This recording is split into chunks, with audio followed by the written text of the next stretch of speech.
అధ్యక్ష, నేను వాళ్ళు అడగకముందే రెస్పాండ్ అయ్యాను అధ్యక్ష. వాళ్ళు అడగకముందే రెస్పాండ్ అయ్యాను. ఈరోజు రెడీగా ఉన్నాము. ఈ ఇష్యూ మీద డిస్కస్ చేయడానికి ప్రభుత్వం సిద్ధంగా ఉంది. ప్రభుత్వానికి కూడా అవసరము. యూరియా కానీ వ్యవసాయ ఉత్పత్తుల మీద కానీ ప్రభుత్వం ఏ నిర్ణయాలు తీసుకుంది, ఏ విధంగా ఈ రాష్ట్రంలో రైతులకు ఆదుకుందనే విషయం చెల్లవలసినటువంటి అవసరం ఉంది. కాబట్టి మీకు ముందుగా చెప్పాను అధ్యక్ష, మీరు ఎప్పుడు సమయం ఇస్తప్పుడు చర్చించడానికి, డిస్కస్ చేయడానికి ప్రభుత్వం సిద్ధంగా ఉందని మీ ద్వారా సభ్యులకు తెలియజేస్తున్నాను.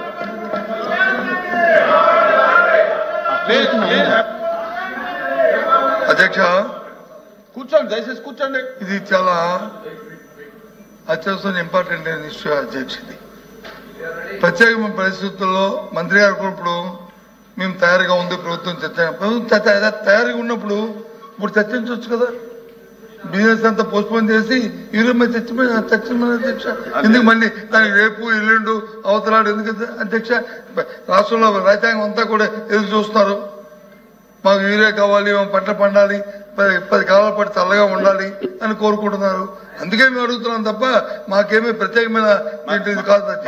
రైతాంగం తరఫున పార్టీగా అడుగుతున్నాం. అందుకు మేము మంత్రి గారు కూడా కాదు అధ్యక్ష. మంత్రి గారు చెప్పారు కదా, మేము తయారుగా ఉన్నాము, ప్రభుత్వం తయారుగా ఉందని ఆయన నోడుతుందని చెప్పారు కదా. మా అడుగుతారు అధ్యక్ష. చెప్పండి అధ్యక్ష. మంత్రి గారు బిజినెస్ లో పెడదామండి చెప్పారు కదా. చెప్పారు అధ్యక్ష.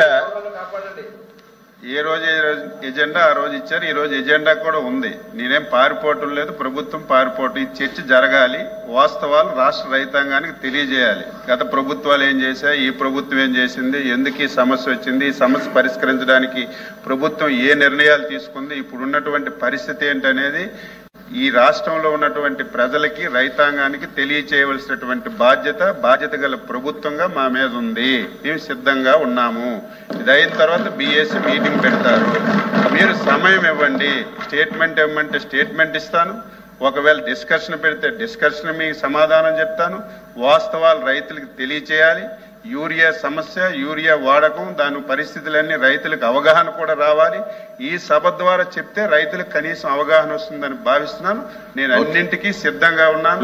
ఈ సంవత్సరం 14 మాసాలు ఈ రాష్ట్రంలో పంటలకి ధరలు వచ్చేటప్పుడు, ధరలు పడిపోయేటప్పుడు ఈ ప్రభుత్వం ఏ విధంగా ఆదుకుంది, ఎంత సహాయం అన్ని చెప్పడానికి నేను సిద్ధంగా ఉన్నాను. మీరు సమయం కేటాయించమని చెప్తున్నాను. కూర్చోండి ప్లీజ్ కూర్చోండి.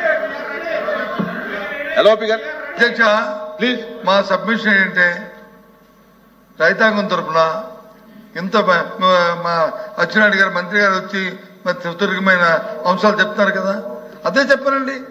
చర్చలో అదే చెప్పనండి. మరి ఇంకెందుకు చర్చలో చెప్పనండి? మళ్ళీ రేపటి వరకు ఎందుకు వాయిదా? దేనికి వాయిదా అవసరం ఏంటి? బిఎస్సీలో తీసుకుందాం నిర్ణయం. మీరు అడిగిన దానికి మంత్రి గారు కూడా ఒప్పుకున్నారు కనుక.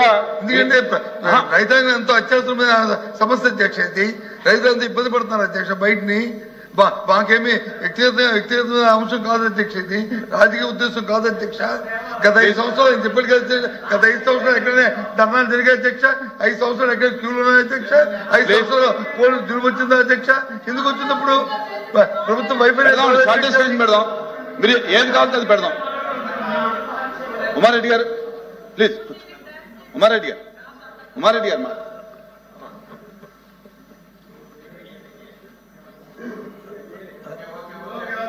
అధ్యక్ష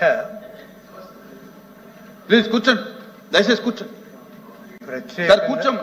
ఎల్ఓపి గారు మీ సభ్యులు కూర్చోబెట్టండి సార్.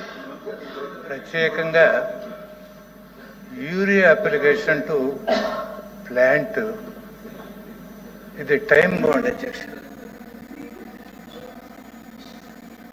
యూరియా తీసుకొచ్చిన తర్వాత దాన్ని వేయాలి ఫలానా రోజులోగా అని అంటే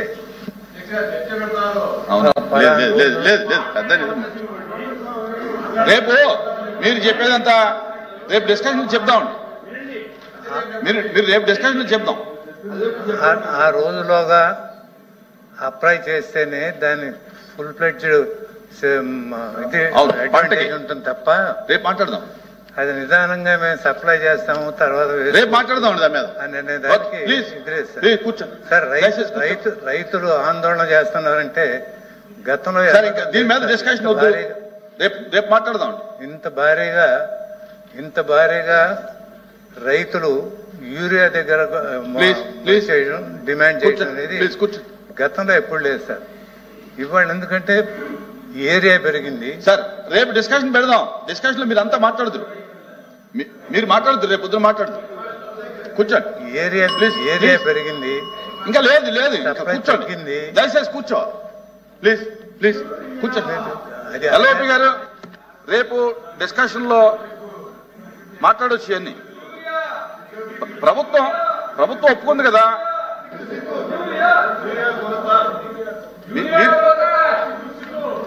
మీకు ఏ ఫార్మాట్ లో కావాలో, షార్ట్ డిస్కషన్ కావాలా, స్టేట్మెంట్ కావాలా ఏంటనేది ప్రభుత్వం సిద్ధంగా చర్చ జరగాలి సార్.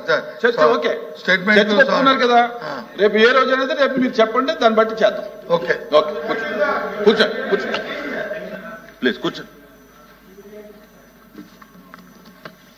అమ్మా మీ సప్లిమెంటరీ అయిందా మీది? ఓకే. నెక్స్ట్ ఎవరు ఉన్నారు సప్లిమెంటరీ? మంత్రి గారు సమాధానం. ధన్యవాదాలు అధ్యక్ష. ముందుగా మొట్టమొదటిసారిగా శాసన మండలికి వచ్చి మొట్టమొదటి ప్రశ్న అడిగిన గ్రీష్మ గారిని అభినందిస్తున్నాను. అది కూడా ఆరోగ్యం మీద, ప్రజా ఆరోగ్యం మీద వారికి ఉన్న చిత్తశుద్ధి తెలియజేస్తున్న అధ్యక్ష. గతంలో కొత్తగా ఇప్పుడు ఒక 100 PSCలు మంజూరు చేయడం జరిగింది అధ్యక్ష. గతంలో 2021 సంవత్సరంలో, తర్వాత 22 సంవత్సరంలో కూడా వీటిని జీవోలు ఇచ్చారు, అడ్మినిస్ట్రేటివ్ శాంక్షన్ ఇచ్చారు, చేయాలి చెల్లికి పెళ్లి మళ్ళీ అన్న చందంగా. కానీ నిధులు మాత్రం మంజూరు చేయలేదు అధ్యక్ష.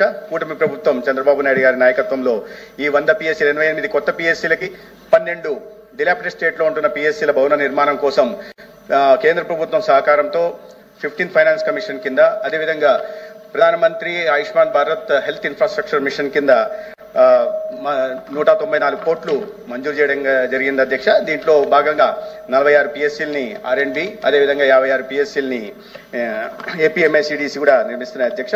అదేవిధంగా కొన్ని చాలా ఖాళీలు ఉండే అధ్యక్ష. వాటిని ఖాళీలు పూరించడం జరిగింది. అయినప్పటికీ కూడా కొన్ని ఖాళీలు PSCల్లో ఉన్నాయి. వాటిని కూడా పూరించే దిశగా ప్రయత్నాలు చేస్తున్నాం. వివిధ విభాగాల్లో ఇప్పటికీ 2600 ఉద్యోగాల నియామకాలను కూడా చేపట్టడం జరిగింది. అదేవిధంగా 62 ల్యాబ్ టెస్ట్లని, 172 మందుల్ని కూడా ఎటువంటి ఆటంకం, అంతరాయం లేకుండా సమృద్ధిగా ఉంచి సరఫరా చేసే ప్రయత్నం చేస్తున్నాం అధ్యక్ష. అదేవిధంగా మందులు, ఇతరత్ర సర్జికల్స్ కి, కన్జ్యూమబుల్స్ కి ఏటా ఒక్కొక్క PSCలో 11,71,000